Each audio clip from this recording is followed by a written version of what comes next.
Namaste and good evening to all of you, including those of you who are not in the retreat.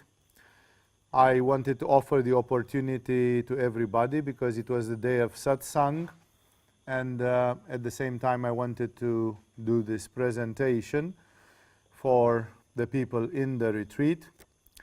I'm going to do a satsang, do a presentation about the guru and disciple relationship. It's a subject which is seldom approached in our school in terms of lectures and others. It's a bit of a overlooking the subject. It's also because of the fact that I in particular, I am a bit of a private person, and this issue with guru-disciple is putting me in the limelight in some way, and I generally avoid that. I prefer to withdraw from that subject. But then it appeared that some people had severe misunderstandings about what this relationship is and how the things are supposed to be. Even this year there have been in the school some events where people were disturbed, not understanding correctly. So I thought it is a good time, taking advantage of this retreat, of this period of my life, to clarify some things, both according to the yogic tradition and also according to our local situation here in Agama. That's why this story with guru-disciple is having its ups and downs in many ways, especially because in the West the word guru has acquired a pejorative meaning, and because some people, either because their arrogance is too big or because they have been subjected to negative experiences or they heard about other people's negative experiences, then they had problems with this. And although this guru-disciple relationship is traditional and embedded in the yoga of India and Tibet, so one cannot almost avoid it. That's the basic fundamental relationship by which the teaching of yoga has been happening for thousands of years. Nevertheless, the subject in itself needs clarification. I will start by telling you a few scholarly things, a few dictionary, definitory things about the guru-disciple things, and then we are going to see the yogic aspects there. The very word guru is sometimes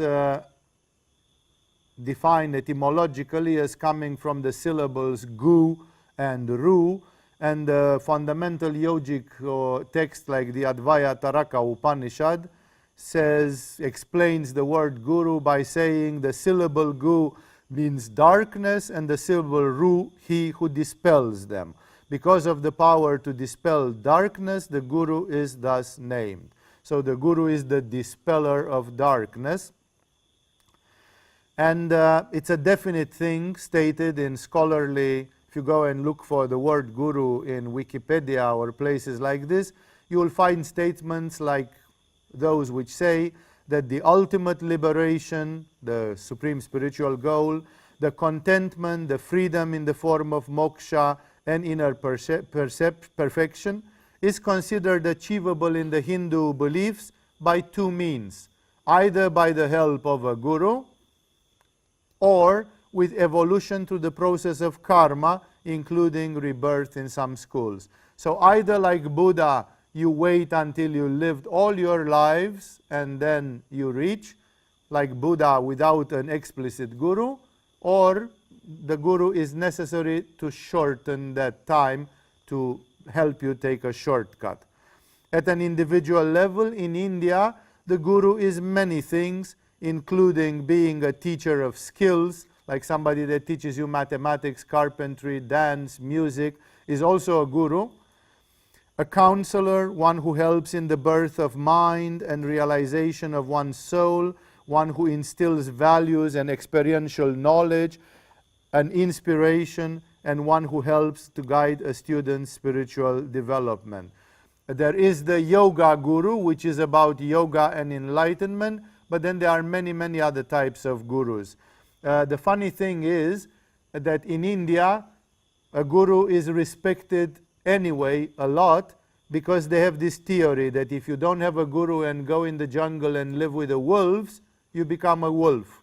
So any teacher, starting from your mother who teaches you how to tie your shoelaces or something, and the school that teaches you how to read and write and all those, they actually separate you from being a wolf or a monkey. They make you into a human being. This is knowledge that is sometimes difficult to acquire. Like, it's more easy to pick your nose and to look through the window at the birds that fly than to sit and to learn writing and doing mathematics. But when you make that anthropic effort, then you kind of stand up and get out of the animality. It's one of the things that builds character and builds spirit. And that's why in India and in Tibet and often in Asia, anybody who gives you knowledge that separates you from animals is a guru, is a bringer of light, is a dispeller of darkness. Even if that darkness is about reading and writing. If you are illiterate and you cannot read and write, you are on a lower existential condition than somebody who can read and write. That's why reading and writing is an asset. It's an additional thing for you, so that you can read the Bhagavad Gita, so you can study, so you can write your things down, and so on and so forth. So the word guru in India has a bigger meaning. There's a whole theory on the internet about 7 types of gurus. Gurus that are teaching social skills, gurus that are teaching crafts and other things, and going all the way to the Parama gurus, the gurus of spiritual nature, which are giving to the human being spirituality. Of course, in yoga we are dealing mostly with this kind of thing, but sometimes I teach people chiropractic. Chiropractic is not necessarily a science of enlightenment, but it has helped many people, and it does good to a lot of people in a very efficient and short time. So even learning chiropractic, you learn it from somebody, and in this way many things can be taught. And even in Agama we teach many things which are not necessarily elements of liberation, like health, healing, and others. The famous Indian teacher Adi Shankaracharya, the founder of modern Vedanta, one of the greatest spirits of the last 2000 years in India, says the following words: "The teacher is one who is endowed with the power of furnishing arguments pro and con, of understanding questions of the student and answering them. The teacher possesses tranquility, self-control, compassion, and a desire to help others, who is versed in the sacred texts and unattached to the pleasures here and hereafter, knows the subject and is established in that knowledge. The teacher's sole aim is to help others, and he has a desire to impart the knowledge."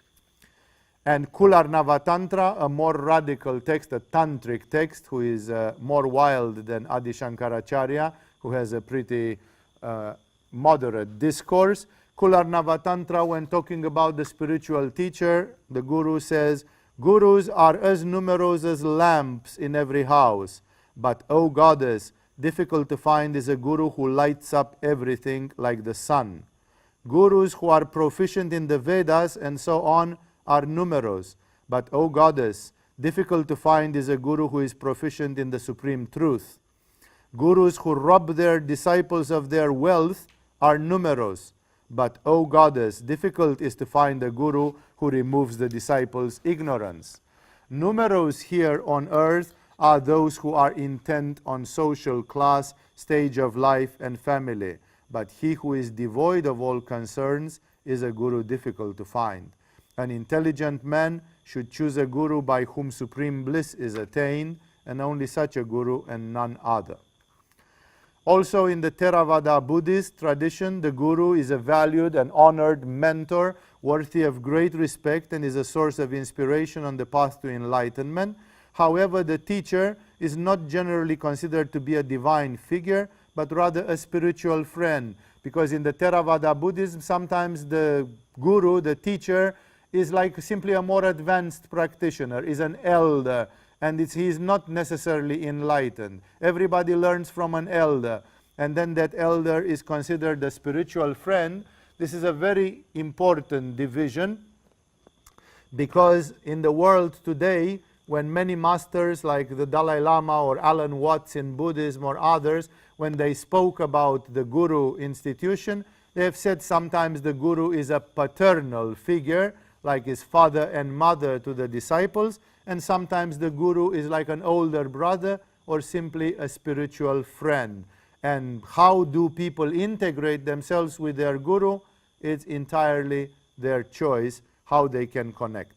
In the Tibetan tradition, which is another form of Buddhism, however, here it's more strict. The Tibetans are more fanatic, they are more connected in this way. The guru is seen as the Buddha, the very root of spiritual realization and the basis of the path. Without the teacher, it is asserted, there can be no efficient experience or insight. Milarepa stole a mantra from a brother disciple, a more advanced disciple, by telling him that he had the permission of Marpa. He falsified the paper with a view to that, and he got the initiation, and then he didn't get results from that practice even after a few weeks of practice. And then the disciple, the one who taught him, he said, something is wrong here, and most probably you cheated me and you don't have the permission of Guru Marpa. Because if you would have done 3 weeks of this practice with the blessing of Guru Marpa, we would have seen this and this result. Like for them it was very clear. The blessing of the Guru, which seems to be a formality, it will make a huge difference if a technique is working for you or not, or if it's working big time or very, very feeble. Thus, for them it's not just a belief, it's something very experimental. They see it working or not working. In Tibetan texts, great emphasis is placed upon praising the virtues of a guru. Blessed by the guru, whom the disciple regards as a bodhisattva or the embodiment of Buddha, the disciple can continue on the way of experiencing the true nature of reality. The disciple shows great appreciation and devotion for the guru, whose blessing is the last of the 4 foundations of the Vajrayana Buddhism. Like there are 4 foundations, and the blessing of the guru is one of them. Without it, there is no Vajrayana Buddhism or Lamaistic Buddhism, Tibetan Buddhism. The necessity for a guru is seen even in mundane crafts. If you want to learn painting or if you want to learn playing music, you always learn it from a teacher. Very, very, very, very seldom we hear about a person in 100 years who is a self-made person and they learn painting. Even when you learn it from a book or from a video, there is a cryptic guru involved there because somebody wrote that book and somebody made that video and put their practical knowledge in there. So today, the means of transmission of the information have become more sophisticated because of the technological civilization where we live, but the guru is present somewhere. Even when you learn a foreign language on a television broadcast, somebody has created that program, and therefore there is a guru of that foreign language there. It's also because there is always an initiation and transmission. In every craft, in any method, there are the secrets of the craft. Many people are trying to learn acupuncture, and the people have gone deeper in acupuncture. They know a simple, painful secret. The big acupuncturers of China, they don't teach in the West all the big secrets of acupuncture. You go to Beijing, they can put 5-6 needles in you and put you in total body anesthesia, and they can perform whole body surgery on you with anesthesia just with acupuncture. And there are big ones who can do that and know how to do that. And when you go in France, you don't find acupuncturers generally who do that. And those who do that, they go and study 9 years in Beijing with the big ones. And usually if you are Farang, they don't tell you when anyway, because it's a secret which is kept only for the Chinese disciples. Even the acupuncture professors, they have disciples, and they have favorite disciples, and there are many initiations and transmissions which are not given as easily as that. And without the guru, of course, we have the parable, which is about the blind leading the blind. When people try to be gurus without knowing what they are doing and having been that, it's like the blind leading the blind. One of my friends was comparing gurus with a mountain guide, and he said, if you take as a mountain guide somebody who never climbed that mountain, what's the chance that they are not going to lose the way on the mountain together with you, and just because they pretend that they are mountaineers and they know the mountain? The point is that many people, Ramana Maharishi and others, they speak about the inner guru. The inner guru is very clearly mentioned in the Tibetan and Indian texts, even under the name of Guru Tattva, like a tattva, like an element. It is related with Ajna Chakra, although metaphorically people say there is the guru in your heart. It's not in the heart chakra, in your heart like in your intimate being, but in yoga, both Indian and Tibetan, the Guru Tattva belongs to Ajna Chakra. So there exists an inner guru, but as great teachers have told us, like Swami Satyananda made a whole speech about this, we cannot actually hear the inner guru. Everybody has an inner guru, and everybody can say, I'm going to listen to my inner guru. How are you going to listen to somebody whom you can't hear? It is a lie and a deceit to say that you can hear the inner guru, because it's all a metaphorical thing, and people say, I had a sort of a feeling. Sort of a feeling is not the voice of the inner guru. Everybody requires a clear communication. This clear communication, if it is reached, then we can talk about being in contact with the inner guru. But they asked Ramana Maharishi, if you advise to everybody the inner guru, then when will people perceive it? And he said, it takes years and years of practice and so on before you can reach there. And thus, in the New Age culture, people, because they heard many scandals about the gurus, and people, because they have a lot of egoism and they don't like to surrender to anybody, they started finding this outlet, this exit, like, oh, I go for the inner guru. The truth as presented by the great gurus of India is that the inner guru exists, but nobody, 99.99% of the seekers, they don't hear it. They don't have a clear communication with it. They use it like a metaphor, like they think it's just some vague feeling. It's not a vague feeling. It has to be a crystal clear communication, like a radio telegraph communication, or if not, it's not a communication, and your inner guru cannot give you any clear advice. And that is why, as Vivekananda said, the great Vivekananda of India, the soul can receive only the impulse of another soul. Even if you read the words of Jesus and you get moved, you are getting an impulse from Jesus, as you learn in the lecture about Svadhyaya, that by Svadhyaya one gets in telepathical contact with the great soul that wrote that text. So it's not the text that moves you, it's the great soul that moves you, that gets in telepathic contact with you. And that's why Vivekananda said, don't think that letters and books and things can by themselves move you. It is only the soul that receives the impulse of the soul. He himself received a powerful impulse from Ramakrishna, whom he contested for a long time and considered half crazy and all that, and still the soul impulse from Ramakrishna was very strong.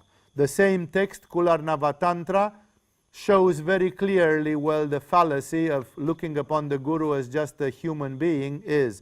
Kularnava Tantra says, if Shiva himself is not the guru, then who can be the one that gives bliss and liberation?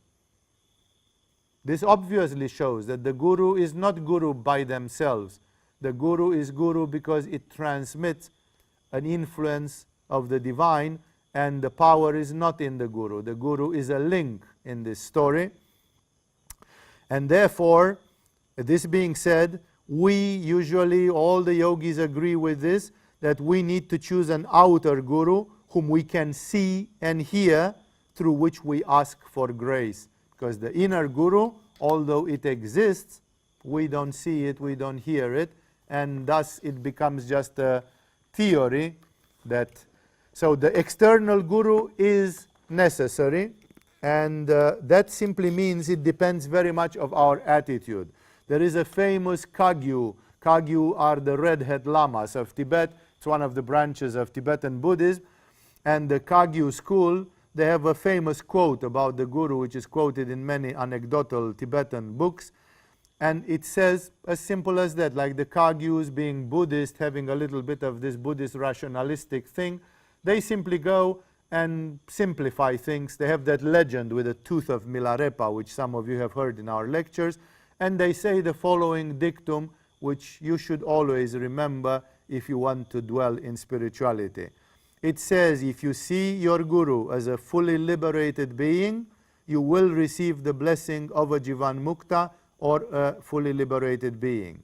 If you consider your Guru as simply enlightened, like having had some spiritual experience, then you will receive the blessing coming from an enlightened being. If you consider your Guru a Siddha, or a person endowed with some paranormal abilities, such as hypnotic, telepathic, whatever, then you will receive a blessing which comes from a Siddha. If you consider your Guru just your spiritual friend, then you will receive a tiny blessing coming from a spiritual friend. And if there is no love and surrender to your Guru, then there will be no blessing. Therefore, the Tibetan statement says very clearly that the Guru is a mirror of ourselves. We decide what the Guru is for us from the standpoint of grace. Grace comes, but we have to ask for the higher level of grace or for the lower levels of grace. We decide what it is through our attitude. That's why Swami Satyananda says it very clearly. If you want a good Guru, you should be ready to become a good disciple. There was a statement made by the Theosophical Society which said the same. Good disciples deserve good gurus, and bad disciples deserve bad gurus. It's just a mirroring of what you are putting in it. The Shiva Sutra, a great text of Kashmiri Shaivism, says when the Shaivistic Guru is seen in this way, then the gestures of his daily life become mudras, like spiritual gestures. The words are mantras, and the sleep of such a Guru is nidra, is like the sleep of Vishnu. It becomes conscious sleep. Here is a little quote from Shiva Samhita, another famous text of Kundalini and Hatha Yoga, which in the chapter 3 says, among others, the following, in shloka number 10. Now I shall tell you how easily to attain success in yoga, by knowing which the yogis never fail in the practice of yoga. 11. Only the knowledge imparted by a guru is powerful and useful. Otherwise it becomes fruitless, weak, and very painful. Like you can choose a yoga technique, practice it, and get 20 years later in some painful place where you need surgery because you did Nauli, learned from a book written by some Tom, Dick, and Harry. 12. He who attains knowledge by pleasing his Guru with every attention readily obtains success therein. 13. There is not the least doubt that the Guru is Father, Guru is Mother, and Guru is God even. And as such, he should be served by all with their thought, word, and deed. By Guru's favor, with every felicity or good relating to the soul is obtained. So the Guru ought to be daily served, else there can be nothing auspicious. Aurobindo, commenting on this issue, says, therefore, that the personality of the Guru is not very important, because you are not really connecting with the Guru like a chum in a beer hall where you are spending time together. Your Guru is a link, a visible link for you to ask for grace, and therefore it's only a symbol. So he says the personality of the Guru is not very important within some reasonable limits. Like, of course, if the Guru does absolutely preposterous things, then it's very difficult to preserve that kind of faith. And that's why, of course, most gurus, at least not some of the tantric gurus who wanted to be scandalous at all costs, the Gurdjieff, Osho, and other types of such teachers, then they, of course, they try to stay within some reasonable limits. Like the Guru, even Ramakrishna, when he is described in the private life, they say that one day somebody almost pushed him into suicidal thoughts. Ramakrishna, are you kidding me? They say that Ramakrishna was sometimes smoking tobacco, and that's partly what caused his throat cancer, that Sri Aurobindo was drinking alcohol, that Swami Shivananda was diabetic and still eating a lot of sugar. And then you can ask yourself, like, these are human beings after all. Everybody is a human being. Maybe Jesus was perfect being an avatar, but every guru, if you take them like this, then you see a lot of issues with them if you relate on a personal level. But of course, people were not really disqualifying Shivananda because Shivananda was obese, and on top of it, he was eating some sweets from time to time. Like, people could shrug their shoulders and say Shivananda can still guide us.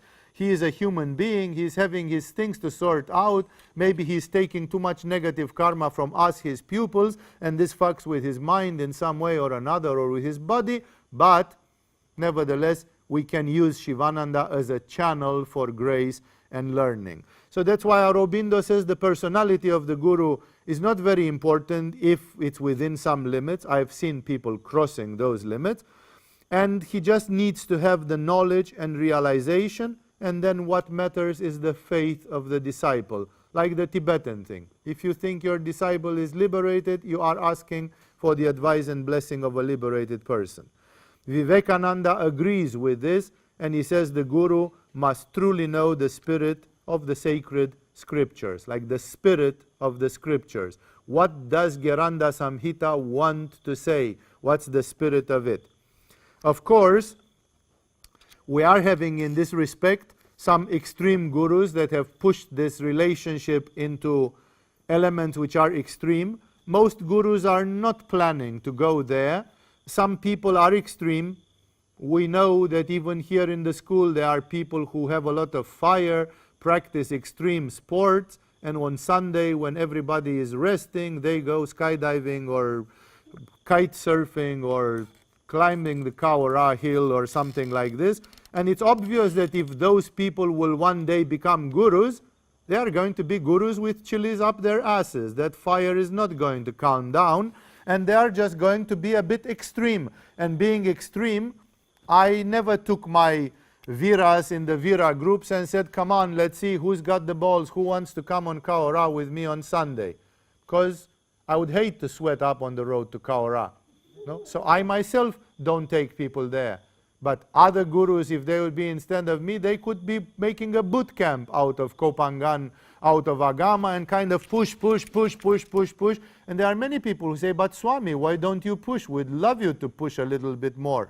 That's why it's a matter very much of temperament and personality, and different gurus are in different ways. Perhaps the most extreme example given in Indo-Tibetan yoga is the example of the famous couple of guru and disciple, Tilopa and Naropa, the starters of the Tibetan Kargyutpa lineage.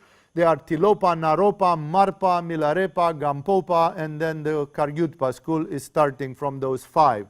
And the first 2 in this line, first one was really nuts, was really mad. Tilopa is a wild guru, a mendicant, a wandering mendicant initiated by a Dakini, who gained his knowledge by subjectively raping that Dakini, so obtaining the knowledge in forceful ways. And then Tilopa was an absolutely insane guru when it came to the lovely Naropa, who was an obedient man with a lot of aspiration and who would have given his life to get the knowledge from Tilopa. And Tilopa, he witnessed Tilopa eating fish and throwing it in the air and making it materialize again, and he got convinced that this Tilopa was the real thing. And then he asked to be disciple. And Tilopa treated him like shit for about 12 years, didn't teach him anything. He said, if you want to stay with me, stay. Ignored him, like every evening. He treated him like a rock on the road. And then from time to time addressed to him all sorts of insane things, like asking him to skin a cow, which was the work of the lower castes, and it was inconceivable from a yogi looking for a Brahminic knowledge to go and skin a cow, which was a forbidden job. And he asked his disciple, he asked him to stay quiet and not to move, and he put some thorns under his nails and let him agonize in a tent for 48 hours. Eventually he did a hideous one where he asked him to kidnap a bride from a bridal cortege because he said he wanted to have sex with her. And Naropa was so devoted that he went to get the bride. And of course the cortege, they caught him and they beat him almost to death. And Tilopa didn't even wait for him. That evening he went first. And this guy lied down in blood for a month. He recovered, and then he started looking for Tilopa. Like his guru seemed not to care about him at all. And after he went through all this ego crushing, then one night as they were sitting by the fire, Tilopa unexpectedly took out his wooden shoe and knocked him on the forehead, pok, like this. And as he did that, Naropa entered in Samadhi, and he became the continuator of the lineage. Like, this is a very unorthodox guru. It's a cruel, crazy guru who subjects the disciple. He still has a pedagogic thing in his mind. Not all the gurus are like this. Neither Aurobindo, nor Satyananda, or Yogananda, or Shivananda, or Mananda Mai, or Ramana Maharishi, or you name it, none of them did even close things like this, because they were not having this temperament. It's obvious that Tilopa was a compulsive, obsessive, on the brink of madness type of person, and he reached spiritual power and awakening, and he also was an extreme weirdo. And then woe to his disciples, like his disciples would have to go through fire to please such an insane teacher. Otherwise, very powerful and very spiritual, but in personality, the temperament, very hard to fulfill. Swami Satya Sangananda, an Indian yogini, a female Swamini, says, just because some people have been unfortunate to experience positive guru relationship, like some people didn't have a good guru relationship, this is no justification for them to have an absolute rejection. And she notices a very interesting thing, which is the absolute truth there. She says, like many people say, oh, I heard about this guru, I had this experience with this guru, it won't work now, I will not listen to anybody, I'll follow my inner guru, which you can't hear anyway, but you say you are following the inner guru. And she adds by saying, many such people strangely seek to acquire the status of guruhood themselves. Like, nobody wants to be a disciple, but everybody wants to be a guru, because the ego feels much better in that position than surrendering and crushing your ego a little bit. Like, wherever your ego is too attached to this, to that, the guru will give you a bit of a thing, and then it's like, nah, I'm suffering, I just want to be my own person. Therefore, remember, and Satya Sangananda says this, to be a guru, one must be first a good disciple. If you have been a good disciple for 12 years serving a guru, then you definitely will know how to be a guru as your spirituality develops. If you always skipped that stage, I've seen such kind of people who never had a guru, but now they were gurus. And they were the difficult type, to say the least. Therefore, the guru, as the experts say, Dalai Lama keeps a speech about that, they are not chosen on the basis of their behavior and personality. If the guru is, for example, rude and abrupt, then you feel reproached. And of course, the tendency is to reject him or her. But you actually do seek a guru to outgrow your limitations. So it's normal that a guru can be painful to your life. And the guru is not Dr. Feelgood. The function of the gurus is not to make you feel wonderfully. That's not at all the function. On the contrary, sometimes quite the opposite. In India, of course, it's a known thing that almost everyone has a family guru, even when the family guru is not a Swami Shivananda or something. And Swami Satya Sangananda says it very beautifully. I quote it from her here. She says, every human being needs someone to whom he can turn in times of sorrow and joy. Someone who is always there, firmly stationed, like the rock of Gibraltar. Someone who will not make any selfish demands. Someone who thinks only how to give and never thinks of taking. Someone who will pick you up when everyone else has dropped you. Someone with whom you can cry like a child and not be misunderstood.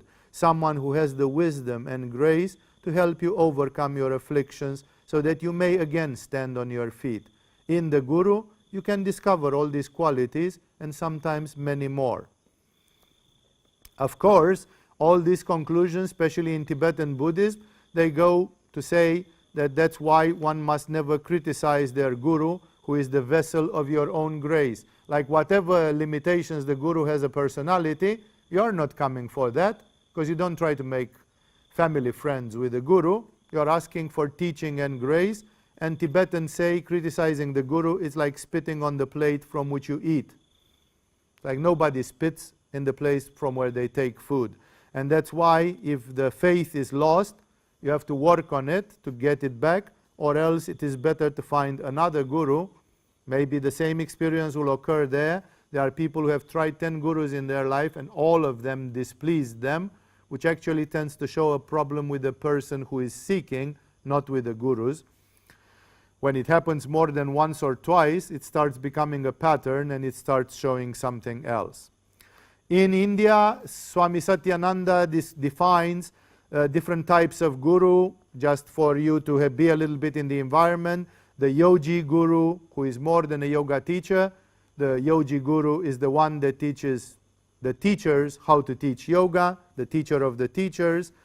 The jnani guru, the guru of knowledge, metaphysics, who is generally very rational and has a lot of wisdom. And jnana is a strong thing in Agama as well as yoga. We have here both teaching of yoga and teaching of jnana and metaphysics. The tantric guru, which even Swami Satyananda admits is very rare, because tantra even in India has become such a rare thing and very few people go there, right? It's the eternal blame which is given on tantric schools and this, that why do, like you expect yoga gurus to do asanas with their pupils, but you don't expect tantric gurus to do tantra with their pupils. That how is the transmission going to be done? How is the teaching going to be? You expect martial artists to spar with their pupils, to teach them kung fu, but you can't, as a tantric guru, you can't make love with those that you teach. Then how is the transmission? We are just doing parroting and theory, just empty speech. It's not all these things, yoga, martial arts, tantra and so on, they are practical and they have to be taught as practical things. They have to be channels of teaching things practically. Then there is the Brahmanishta guru, the spontaneous Jivan Muktas like Ramana Maharishi, people who don't know yoga, don't have too much metaphysical knowledge, they are not tantric maybe, but because they are enlightened spontaneously, they can be gurus through a sort of a direct transmission, like take the enlightenment if you can. And Swami Satyananda especially praises and mentions the female gurus that have a very special place in India. They are very rare, but they are very praised because the females have this inherent intuitive and psychic nature, and sometimes they can be very efficient gurus. As you know, even in Agama, we have one female guru for the time being, and some people felt great inspiration and help in soliciting the help of a female guru who sees the things in an intuitive and psychic way. As about the disciples, I'm going to have to say some more, but because I picked up this thing from Satyananda, Satyananda wants to describe the disciples, and therefore when you go with a guru or in spirituality, you can choose to integrate yourself in various ways. The first thing which Satyananda describes is the karma sannyasin. He even wrote a whole book called Karma Sannyasa, which is the householder, karma yogi, who supports the work of the guru in the material world. He gives to the guru money, land, things, the guru dakshina as it's called in India, and that's exactly like some people do in the Christian church, where they work for the Catholic Church or something like the Opus Dei and others, helping with a sort of seva. They do seva also in Thailand, and they give money to the temple to build new things and so on. Satyananda says there are people who have a wife, have kids, have a job and a career. They can't do so much practice, sadhana, so they do a bit of sadhana, whatever they can, and then they try to say, since we are people in the world, at least we can contribute with this or that. So that's karma sannyasi, in which a large part of your discipleship is based on karma yoga. The sadhaka disciple, a more strict relationship, like here the karma sannyasi, maybe the guru sees them once a year when they come to visit the ashram. But the sadhaka disciple has a much more strict relationship, because sadhana is the basic, the spiritual practice, and here the guru has to look into the spiritual practice, and the disciple is asking about the spiritual practice when there are problems.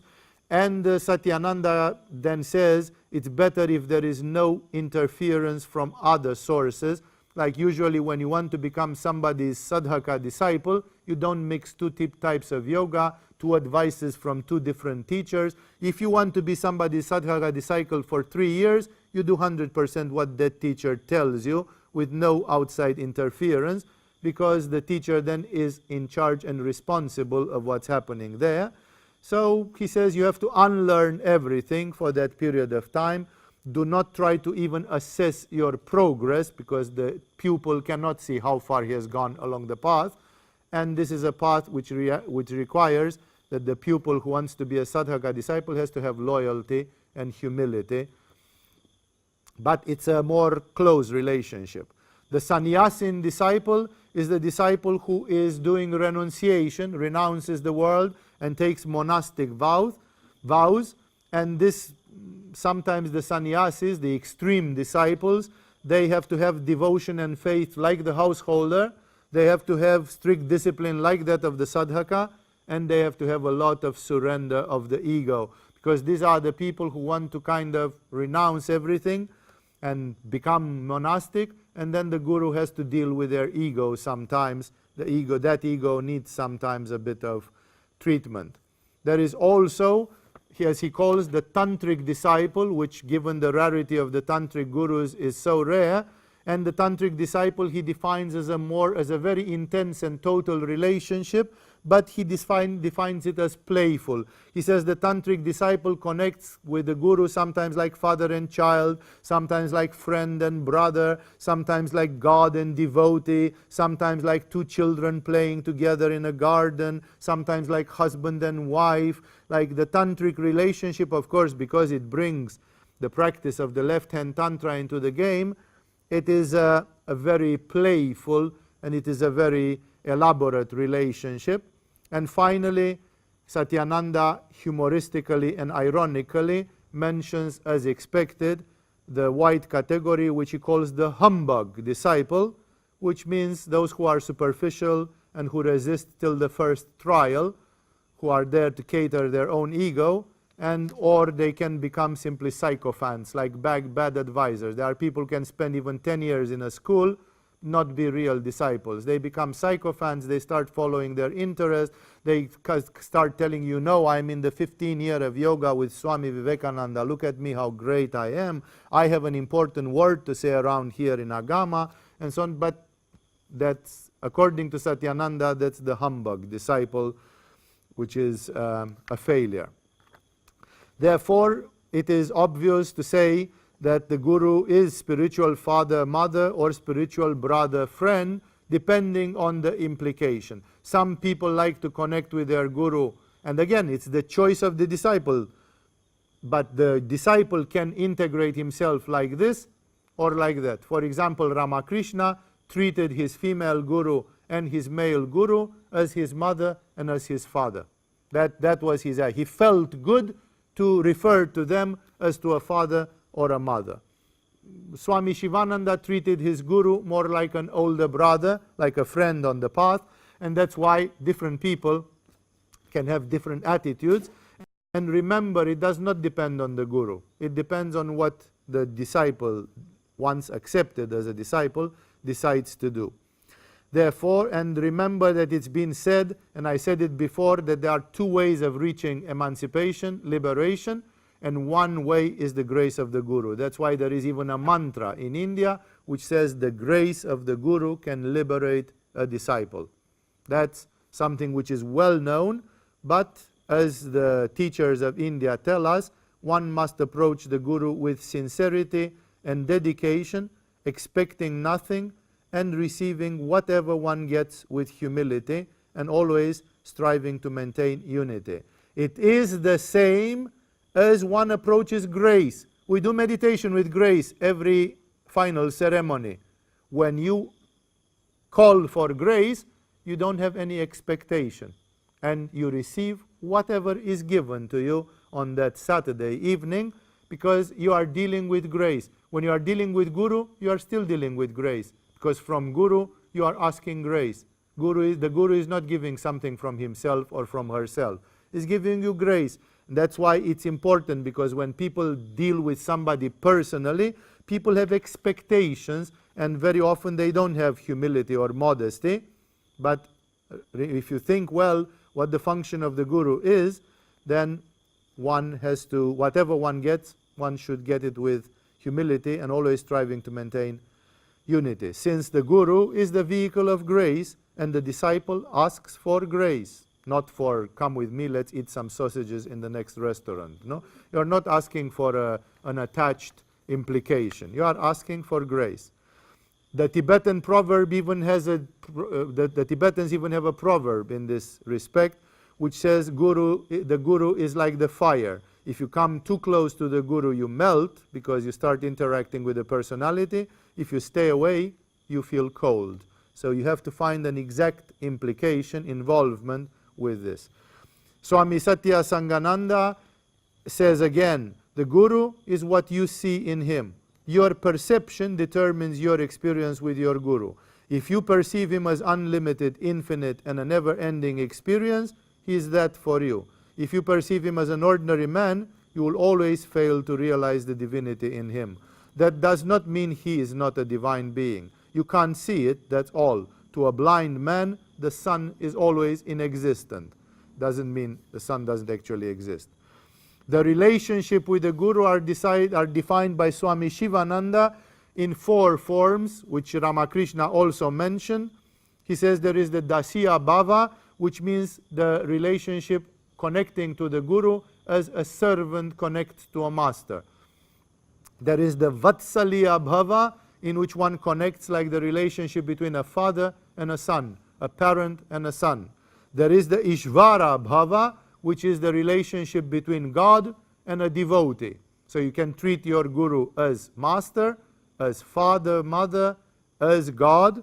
And then there is the Madhurya Bhava, which Ramakrishna experienced a lot with Kali, which is the attitude of being a friend or a lover, but friends and lovers that have attained unity, not friends and lovers that argue and quarrel. It's a unity, friendship, which is for life. I'm going to read a beautiful, beautiful quote from a dialogue between 2 Athonite monks, 2 monks from Mount Athos.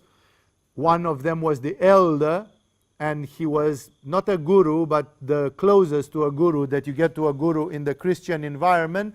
He was what you called in Christianity, in Orthodox Christianity, a confessor, the elder, the confessor. The young man was making his confessions every day, every week, whatever, to this man. Like if he said, I'm having sexual thoughts and so on, that's what he confessed. The Christian confession, right? He made, this man was his permanent confessor. And this is like an elder, and of course the elder must have his own confessor, but it's not the younger man, it's somebody further up that line. And there is this young man who lives with this old man, and the old man is truly, truly sane, and then his time is coming to die, and the young man can see that he dies. And the old man says that Virgin Mary told him that he will go tomorrow, he will have to leave the body tomorrow, and he says, please, tonight, don't sleep, stay with me, because I want to bless you. And the old man, weak as he was and dying, he spent 3 hours with his hands on the head of the young man, giving him blessings and praying 3 hours for him non-stop. And then he speaks to him. And that speech I found absolutely amazing. It coming from this Anahata, from this Christian Anahata. And it is so beautiful to see the relationship between them. You can imagine how these 2 people were together by the way of Madhurya Bhava. You know, what kind of friendship we are talking about. He talks to him saying goodbye, basically. And he said, my sweet Paisya, my son, we will love each other forever and ever. Our love is precious. You will bless from here, from the earth, and I will bless from heaven, since I hope that God will give me His ultimate grace. You serve down here, and I will come every year to visit you. I will be happy that you live in this house, in the hut, but it will eventually be as God wishes. Like He's not forcing him. He said, it would be good if you live here. We will have a precious love forever and ever, and I will visit you every year. And his tears were flowing abundantly. This is the kind of, this is a guru-disciple, which is based on a love, on a friendship, on, It's not based on any exploitation, on anything like this. It's the sincere desire of the old man to teach him everything he has and to give to him everything he has. Even dying, he's forcing his old arms to stay up for 3 hours agonizingly just to pray and pray and pray for him. And it is the sincere desire of the young one to absorb, to learn, to be given all the art of prayer and all the things. That's why Ramakrishna and others say the disciple may choose that bhava, that you want to be master, servant, God, devotee, whatever.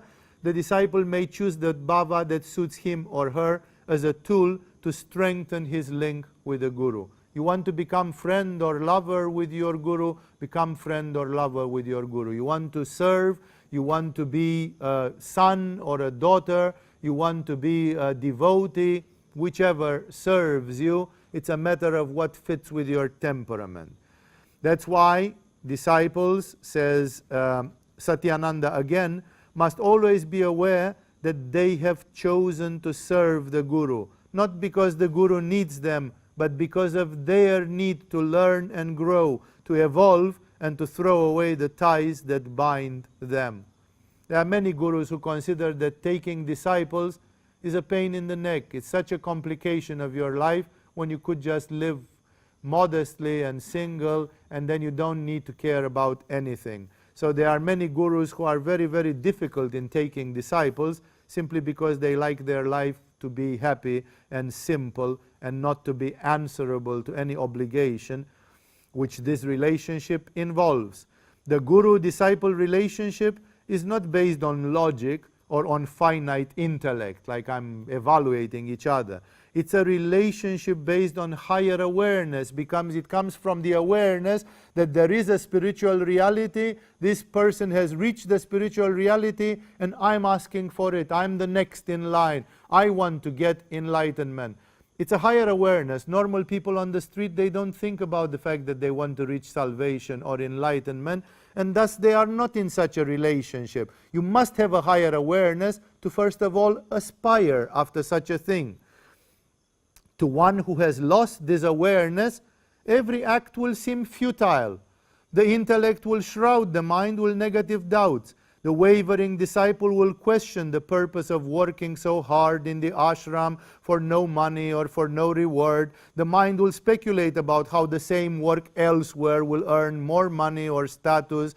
Many similar thoughts will even make the life that previously had been rejected, like many people run away from life to a guru, and then they think, but after all my previous life, and which was thought worthless before joining an ashram, now seems glamorous and not so bad after all.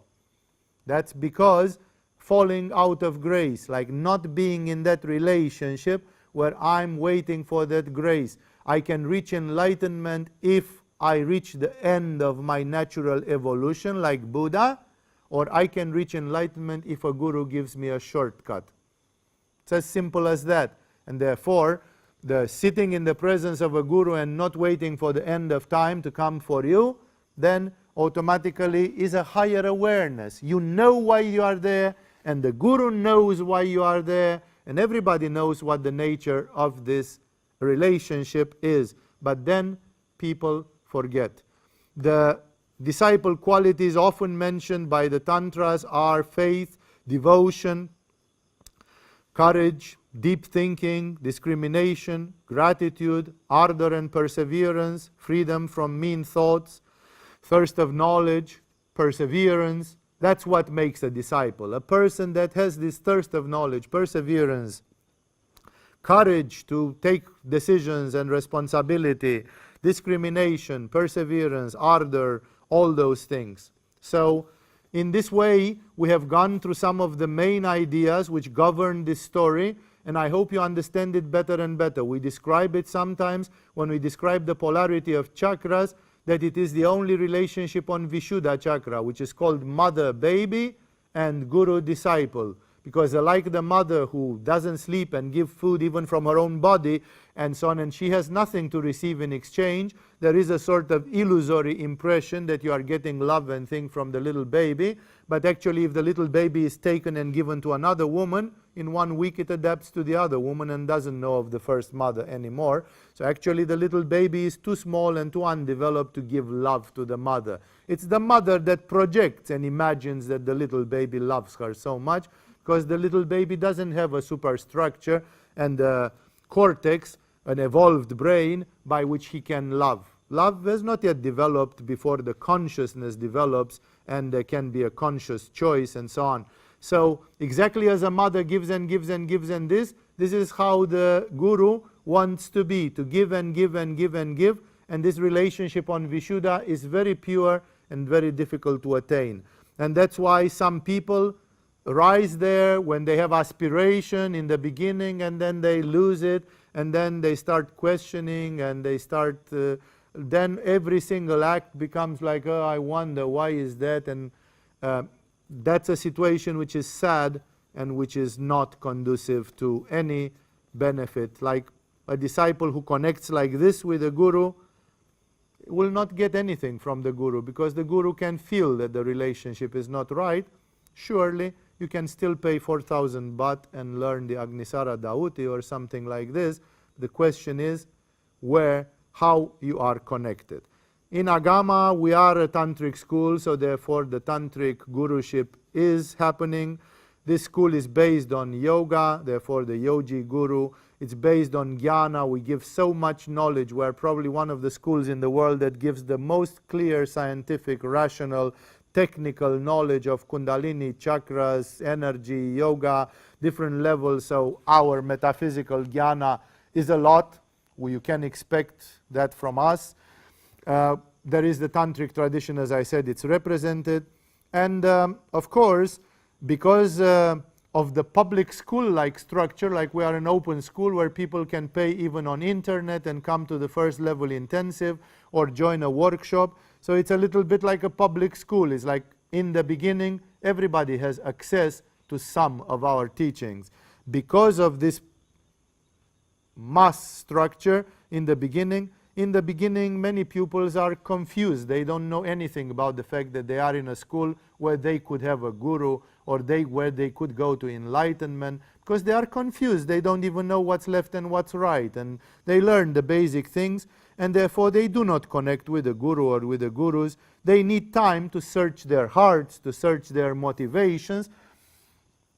As going through the levels of the school, the pupils that make it there, because not everybody makes it through the levels, there is a pyramid-like structure, like fewer and fewer people are getting higher and higher, then the pupils generally are getting closer, like I start knowing them by name, by person, by the details in their life, and they start getting more loyal to the school. These are many of the pupils who start doing karma yoga, involving themselves, offering their karma sannyasa, offering their karma yoga and so on, and therefore they are closer to the school, to the guru or the gurus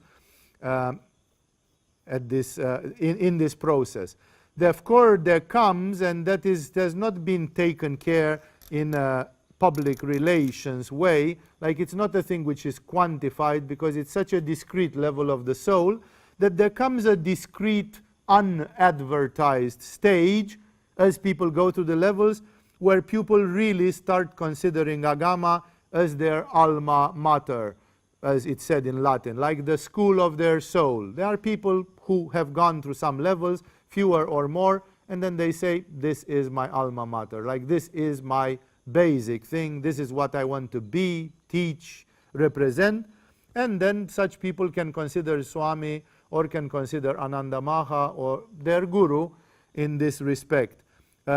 It's not mentioned, but we say perhaps this satsang will bring it more to the awareness of people, that pupils should seriously decide when that stage has arrived for them, if they are ready or they want to make that step, and to make steps to take it explicit. Because if they decide it in their heart but they don't tell it to my face, then I might not know it. So people who reach at that level, they have to express their intention, and it's a sort of a handshake. We don't really shake hands, but it is a sort of a relationship which is declared.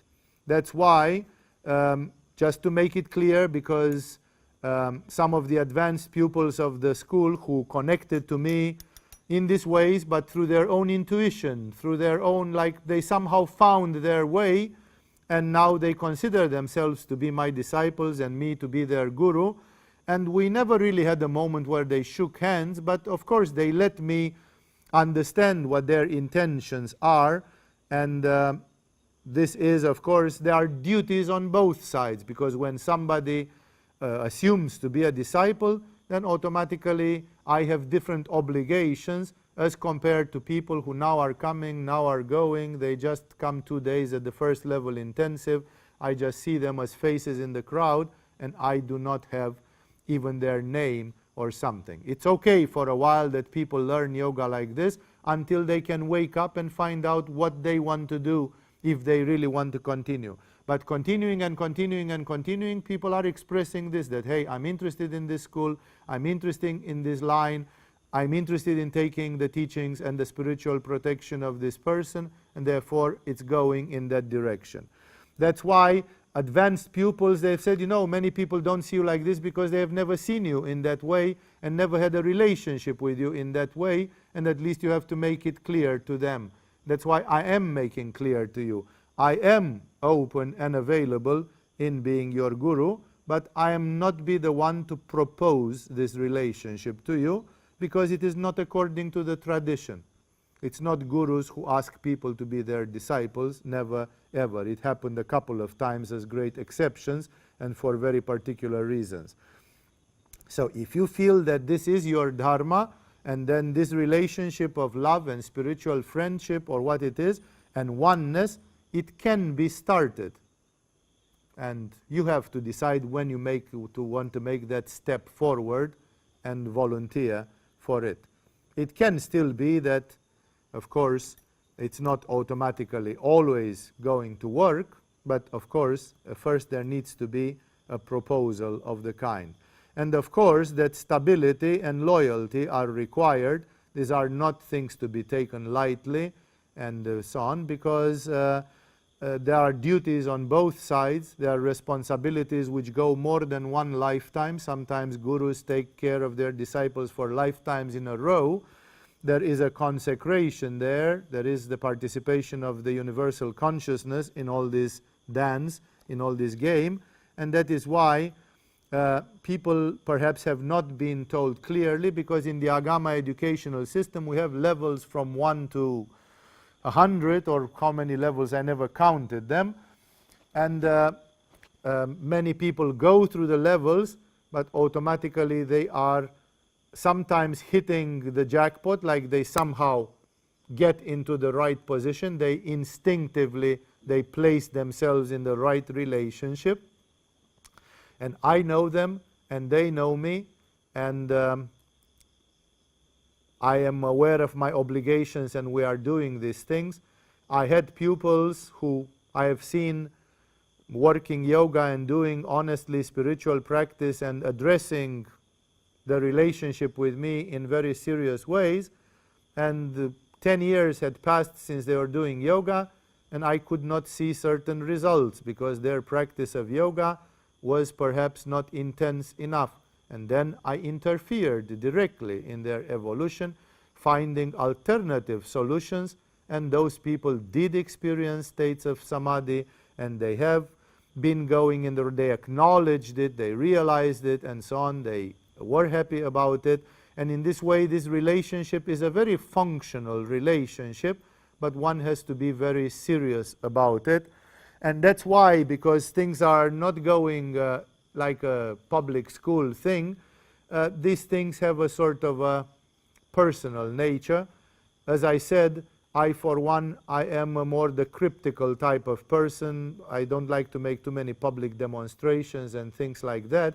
And I tend to be a private person who, if I'm left to stay in my room, I stay in my room. I don't even come out of my house for days in a row. And because of this, some of these things have not been expressed, because there is a gap between the institutional educational nature of Agama, where we present to you with videos, with courses, with the teaching, with exams, with sashes, with supervision, so that you can see part of your progress. And at the same time, there are these more personal things, because yoga cannot be taught by a machine. Yoga is taught by human beings, and ultimately, those human beings are connected in a human way. There exist spiritual, pure, loving, lovely relationships which exist between people at that level. And remember, time and again, it's not very much about the personality of you and I. It's very much about this, that the disciple is asking for grace. The disciple cannot hear his internal guru, and therefore the disciple chooses an external symbol, not foolishly, not absurdly. In the Mahabharata, there is a disciple who created a clay statue of his guru, Drona, and started doing training in front of the clay statue of his guru, and still reached proficiency, perfection in the arts which he was studying, even with a clay statue, because he projected all his love and respect and this to just a clay statue, which was like the presence of the guru.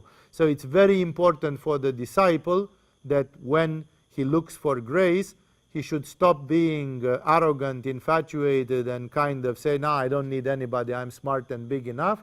Everybody in crafts, in sciences, in arts, and in yoga needs usually a teacher. Few, very few in a century are the people who didn't have teachers. Even the great Ramakrishna, who was an avatara, he had 2 gurus.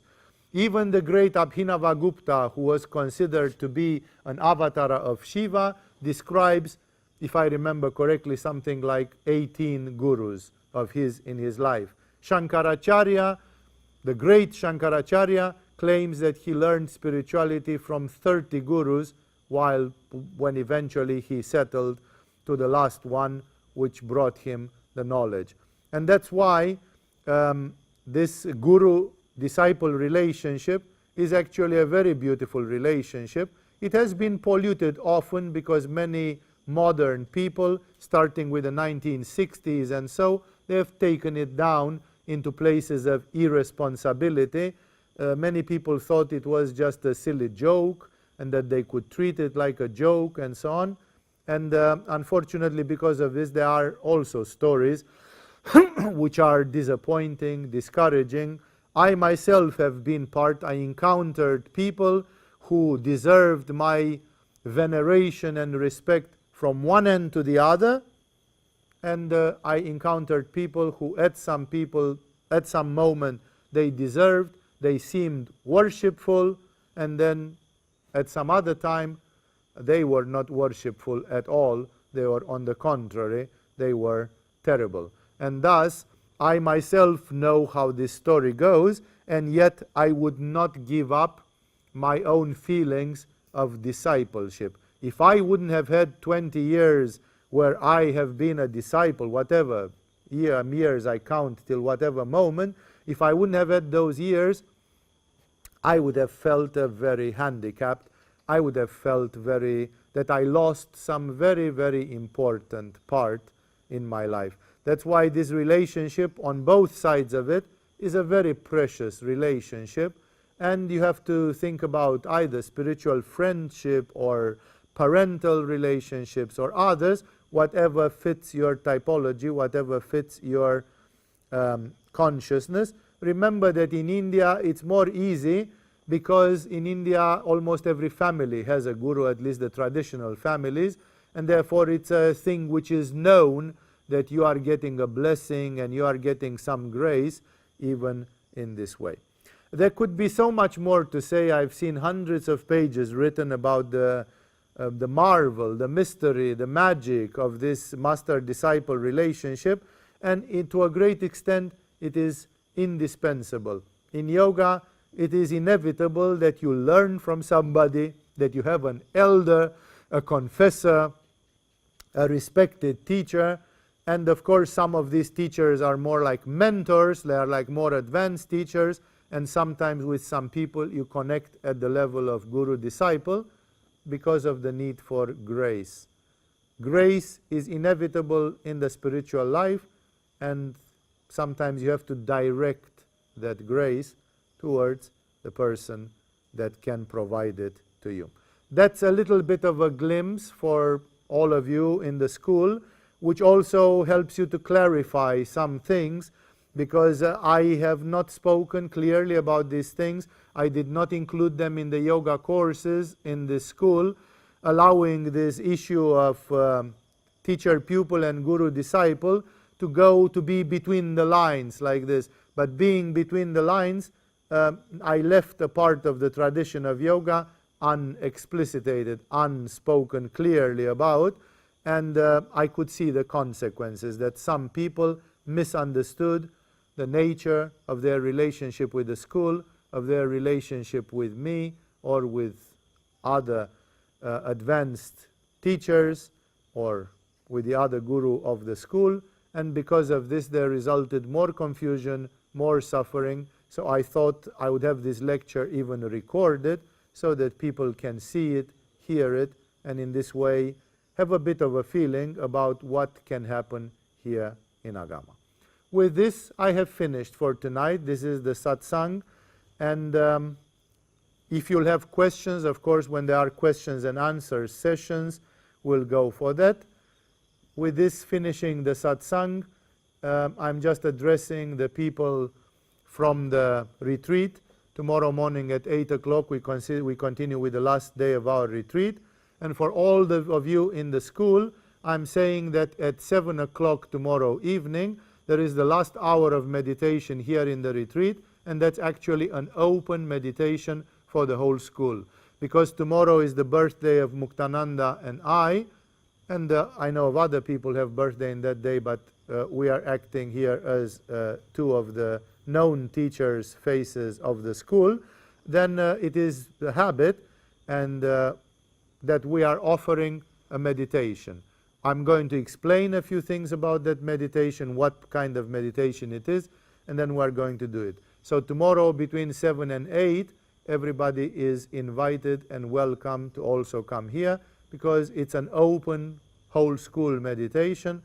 People from the first level can come if they finish their evening lecture, and it's an open meditation as a gift, as a spiritual gift, which I make every year, not only with the retreat itself, which I also consider a gift, but with the special meditation to mark that event in a spiritual way. So with this you have been let know about tomorrow. With this we have finished for tonight.